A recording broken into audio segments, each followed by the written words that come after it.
Assalamualaikum warahmatullahi wabarakatuh. Saya Fadilah Yusuf. Di sini saya akan mempraktekkan dan mendemokan sebuah API web service tentang KAI Access. Di sini saya mengerjakannya itu berkolaborasi dengan teman saya, Asra Paswara. Di sini saya mengerjakan fitur manajemen auth, manajemen user, manajemen public order, manajemen cloud storage, verifying password email, itu sending email, manajemen kereta, dan manajemen schedule atau penjadwalan. Oke, langsung aja ya. Kita ke yang pertama. Yang pertama itu ada out. Nah, di sini kita lihat dulu out. Ini untuk endpointnya, out registration, out login, ada forgot password, ada new passwordnya juga, ada password verify. Nah, di sini password verify itu nangkep satu ID. Seperti itu. Kita coba dulu dari add account atau register. Coba.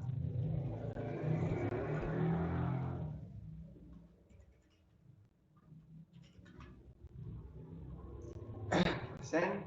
Ini udah masuk. Di sini juga ada langsung password verify-nya. Untuk buat verify-nya, untuk codingannya itu seperti ini. Kita validasi dulu apa yang kita inputkan. Di sini ada validation rules-nya, dan di sini kita buat validation-nya. Di sini kita cek apakah ada yang error atau enggak. Lalu di sini kita masukkan dia ke dalam database. Nah, di sini kita return sebuah respon yang hasil responnya itu seperti ini. Oke. Selanjutnya kita verify dulu passwordnya. Kita langsung aja send.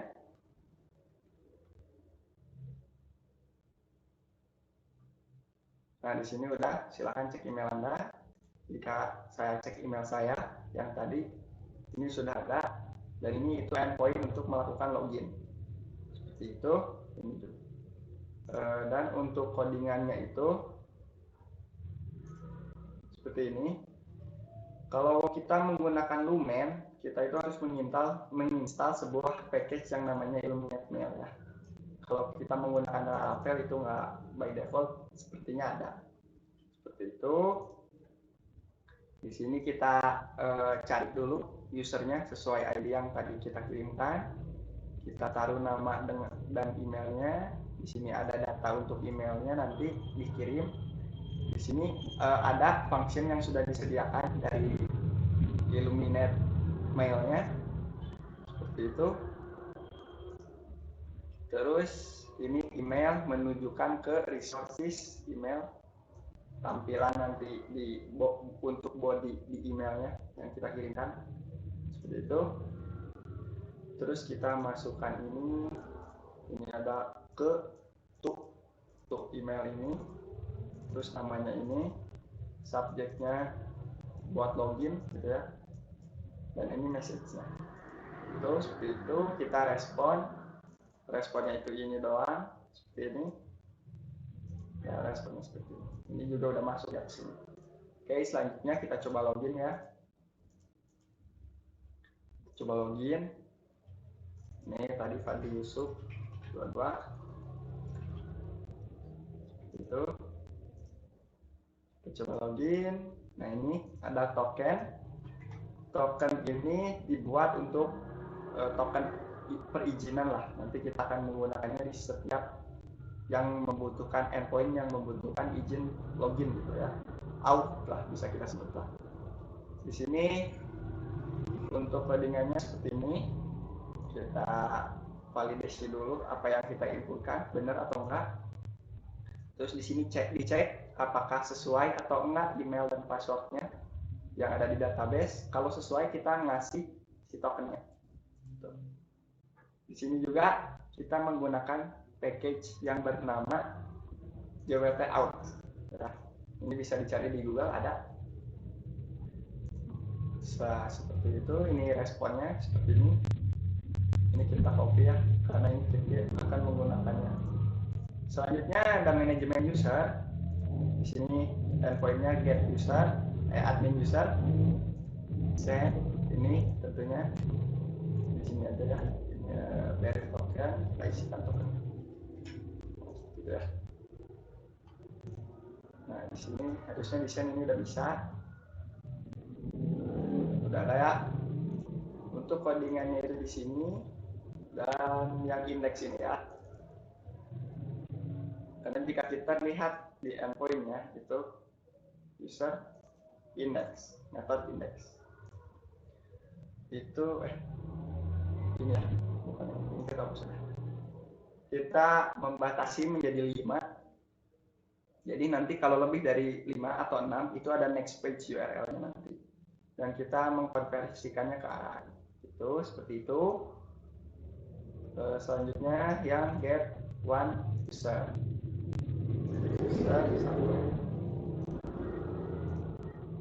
Sorry, ini tadi user 1 ya.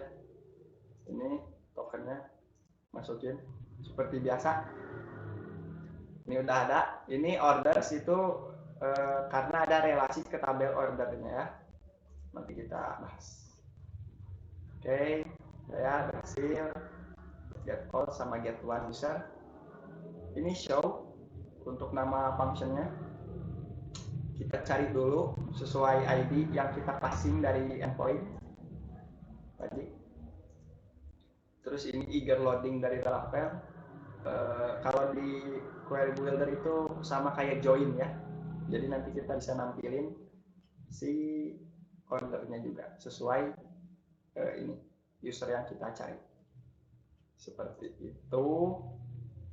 Ini tadi seperti apa? Responnya tadi ya. Terus kita bisa nambahin ini sama kayak register ya, nggak usah kita coba lah. Atau kita coba aja ya. Sekali ya, nggak akan lama juga kok. Ini biasa kok kan.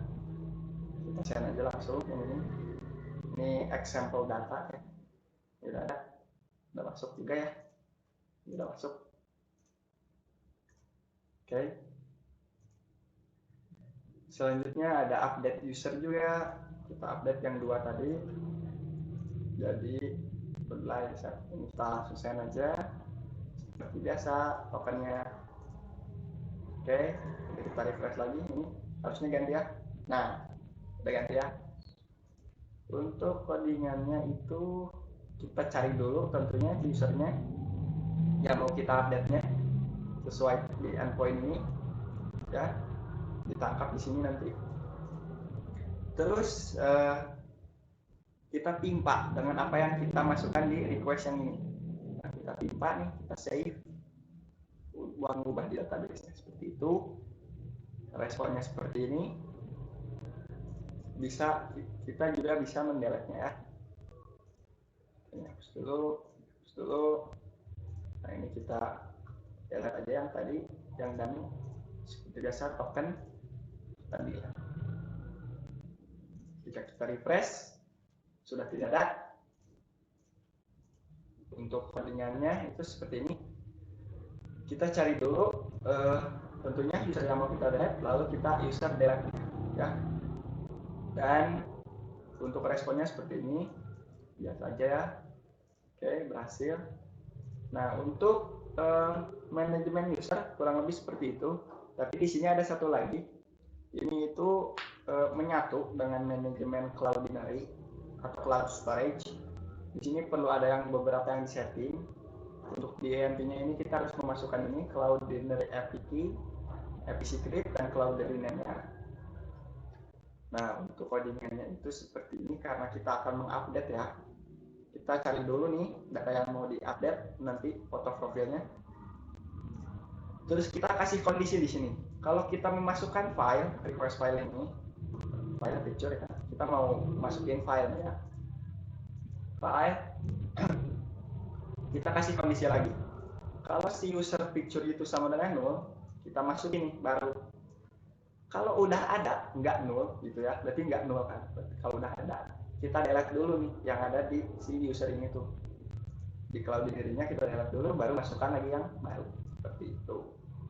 Oke, kita coba aja ya. Nah, ini kita masukkan yang ini seperti itu, lalu kita send. Ini ke ID 1 ya masuknya. Ini sudah ada ya, bisa langsung dilihat. Dan oh, by the way, ini login dari saya sudah login terlebih dahulu tadi. Nah, ini juga udah masuk. Oke ya, seperti itu ya. Udah masuk. Selanjutnya untuk manajemen cloud storage udah, kita ke manajemen kereta ya. Sini dulu dari token. Ini kita close dulu, coy login jangan. Kita get all train dulu ya. Kita masukin send. Nah, ini datanya ada, ini beberapa datanya yang sudah masuk seperti ini. Untuk codingannya itu ada di app HTTP controller train controller. Tentunya indeks untuk yang nampilin semua sama kayak tadi user, kita batasi 5 dan kita konversi dia ke array ya. Jadi seperti ini tampilannya. Ini next page-nya karena ini datanya cuma 3 ya, bisa dilihat dari sini. Kita limit dia 5 seperti itu. Kita kita ambil satu data, ini berdasarkan slug ya, bukan ID. Nah, ini seperti biasa token. Nah, ini udah ada. Dan di sini juga ada relasi dengan tabel stasiun ya. Ini ada relasi stasiunnya, kita tampilkan juga di sini di dalam responnya. Tentunya kalau di codingannya itu kita menggunakan eager loading dari si Laravelnya. Eager loading itu semacam kayak join table gitu ya. Nah, seperti itu. Untuk si codingannya seperti ini ya. Kita where dari slug sama dengan slug kan kita kirimkan ini. Nah, selanjutnya kita akan nyoba masukin satu kereta ya. Kita close saja. Cimahi Express, Cimahi Ekonomi. Ekonomi. Itu stasiunnya 3. Karena di sini sudah ada data stasiunnya dari teman saya Asep, yaitu Gado Bangkong. Kita send. Di sini sudah masuk. Ini slagnya ada. Kita ngambil slagnya itu dari namanya seperti itu. Untuk codingannya seperti ini. Nah, kita str slug dari request nama ya, seperti itu. Kita train ini pakai model kan, kita pakai Eloquent train, kita langsung create aja dia sesuai ATTR yang ini atribut. Nah, kita request all. Jadi ini semua masuk ke variabel ini dan masuk ke sini, di create itu dibuat. Nah, seperti itu. Kita coba cek trainnya. Dan terus kita update ya, coba ini. Cimahi Ekonomi. Ini jangan lupa si token ya. Oh, jadi Cimahi Cargo. Ya, jadi 2 Cimahi Cargo-nya. Nggak apa-apa. Yang penting berarti dia berhasil mengupdate ya. Kita hapus si Cimahi Cargo-nya tadi. Berarti yang kehapusnya jadi 2. Seperti biasa. Nah, collection delete narrative.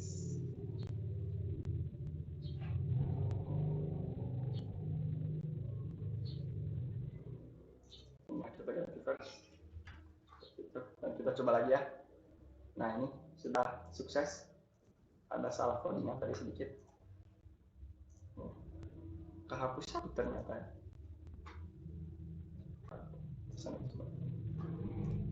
Oh iya, berarti satu-satu. Oke, berarti sudah berhasil ya. Untuk manajemen train segitu. Selanjutnya di sini saya juga mengerjakan manajemen schedule. Nah, ini ya penjadwalan. Coba kita get all dulu schedule-nya, dan jangan lupakan ini karena harus butuh login. Ini endpoint-nya. Nah, oh ini udah ada nih 2 schedule, waktu berangkat, waktu tiba. Ini responnya. Untuk ininya ada di schedule controller dan sama index kita basa-basi 35. Kita juga mengkonversinya ke array juga. Selanjutnya ini untuk method show, berarti ini untuk yang get one schedule. Kita coba responnya seperti apa. Nah, responnya seperti ini. Seperti biasa kita panggil, kita cari dia berdasarkan ID yang kita passing dari sini ya. Kita kirimkan dari si endpoint-nya. Terus kita bisa membuat ini, bisa membuat ya. Kita misalkan ini jam 20. Ini jam 20.30. Itu ini endpoint-nya, metodenya post. Coba send. Oke. Biasa token login ya. Nah, ini ya sudah berhasil. Coba kita lihat. Oh, ini udah ada langsung. Oke, berhasil ya. Coba kita get all lagi, get all. Sudah 3 juga. Oke. Untuk codingnya tidak berbeda jauh ya. Kita seperti biasa masukkan request all ke atribut, ke variabel ATTR atau atribut ya, saya manggilnya. Di sini kita create ya, menggunakan Eloquent lagi, menggunakan model schedule, dan kita return ya responnya seperti apa. Mana tadi? Ya, udah dihapus ya. Adalah. Sebenarnya kita juga bisa nge-update.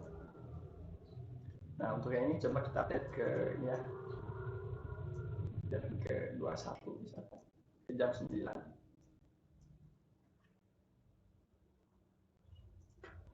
Gitu, kita update. Login. Nah, seperti ini ya. Harusnya ini jadi 21 ya. Nah, itu dia. Sudah berubah. Untuk update-nya juga sama. Request all. Kita cari dulu yang mau kita update. Lalu kita masukkan dia. Lalu kita save. Dan ini kita return respon seperti ini. Lalu kita juga bisa nge-delete schedule-nya. Jangan lupa login. Karena kita delete. Yang ketiga, terusnya kita refresh, hapus, kehapus. Nah, itu. Oke. Seperti itu aja untuk manajemen schedule. Dan selanjutnya bagian saya itu adalah manajemen public order ya. Nah, untuk public order ini, karena di order ini ada untuk admin dan ada untuk public, di sini kami ngeset admin itu hanya bisa melihat karena dalam logika kami itu, saya dan Asep itu, admin itu nggak bisa mengubah order. Nah, seperti itu. Jadi admin cuma bisa melihat order satuan atau semua order seperti itu. Saya nggak akan menjelaskan ini karena saya akan menjelaskan publiknya saja, berarti hanya untuk usernya saja ya. Nah, di sini user order untuk endpoint-nya. Jangan lupa login. Kita cari dulu. Oh, ini ternyata udah ada datanya. Sudah ada di database-nya ya. Order. Nah, di sini sudah ada. Order ini merelasi ke tabel user dan tiket. Nah, tiket itu bagian yang dikerjakan oleh Asep. Seperti itu. Nah, jadi kita bisa melihat order satuannya juga. Oke, login seperti biasa. Nah, ini ya udah ada.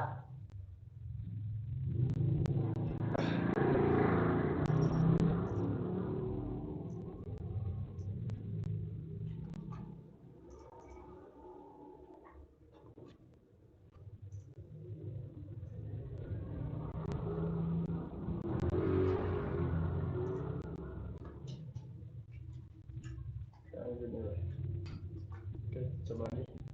Nah, ya.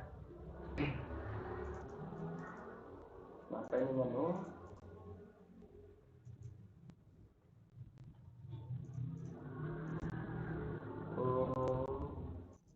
Oke. Ya. Ini udah benar. Saya ganti seperti ini.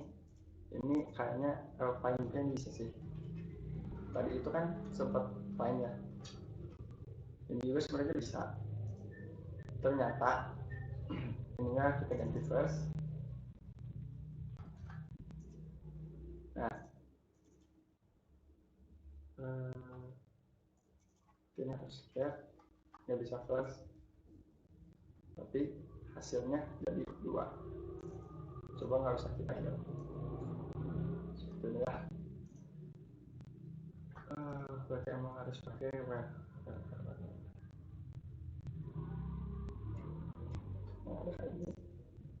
Nah, ini kenapa tiketnya 0? Karena di tabel tiketnya saya nggak punya apapun, jadi tiketnya 0. Karena tiket ini dikerjakan oleh Asep, jadi ya saya belum ada datanya. Coba kita add dulu ya datanya satu.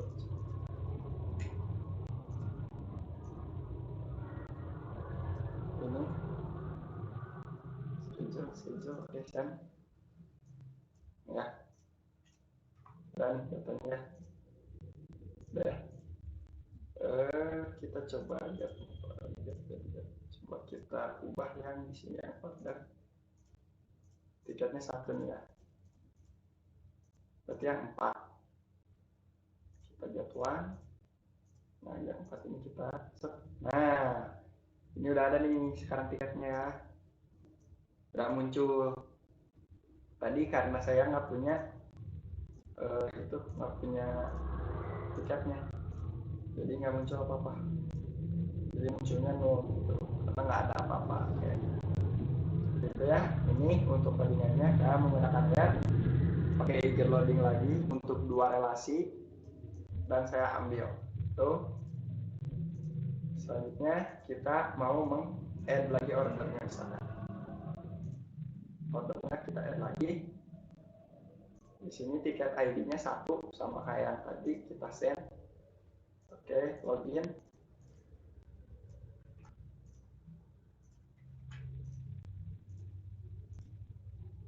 Nah ini udah masuk. Kita pergi ke tabel order, sudah masuk juga. Oke, seperti itu kita delete order.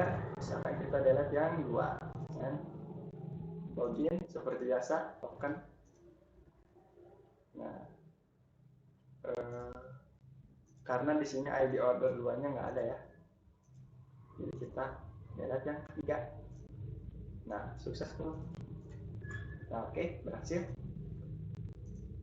Oke, jadi semua yang saya kerjakan itu sudah saya jelaskan juga. Sesuai tadi itu ada aus ya. Di sini kalau di sini ada aus, ada users, ada trains, ada schedule, ada public order, ada juga cloud storage. Nah seperti itu ya. Ini untuk codingan yang tadi yang public order ya sama saja seperti yang lain. Tuh kita kalau mau update ini store ya.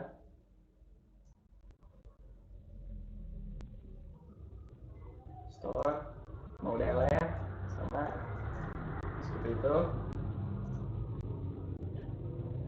Mungkin sekian saja dari saya, karena semua yang saya sudah kerjakan sudah saya demokan dan sudah saya jelaskan juga bagaimana codingannya. Cukup sekian dari saya. Assalamualaikum warahmatullahi wabarakatuh.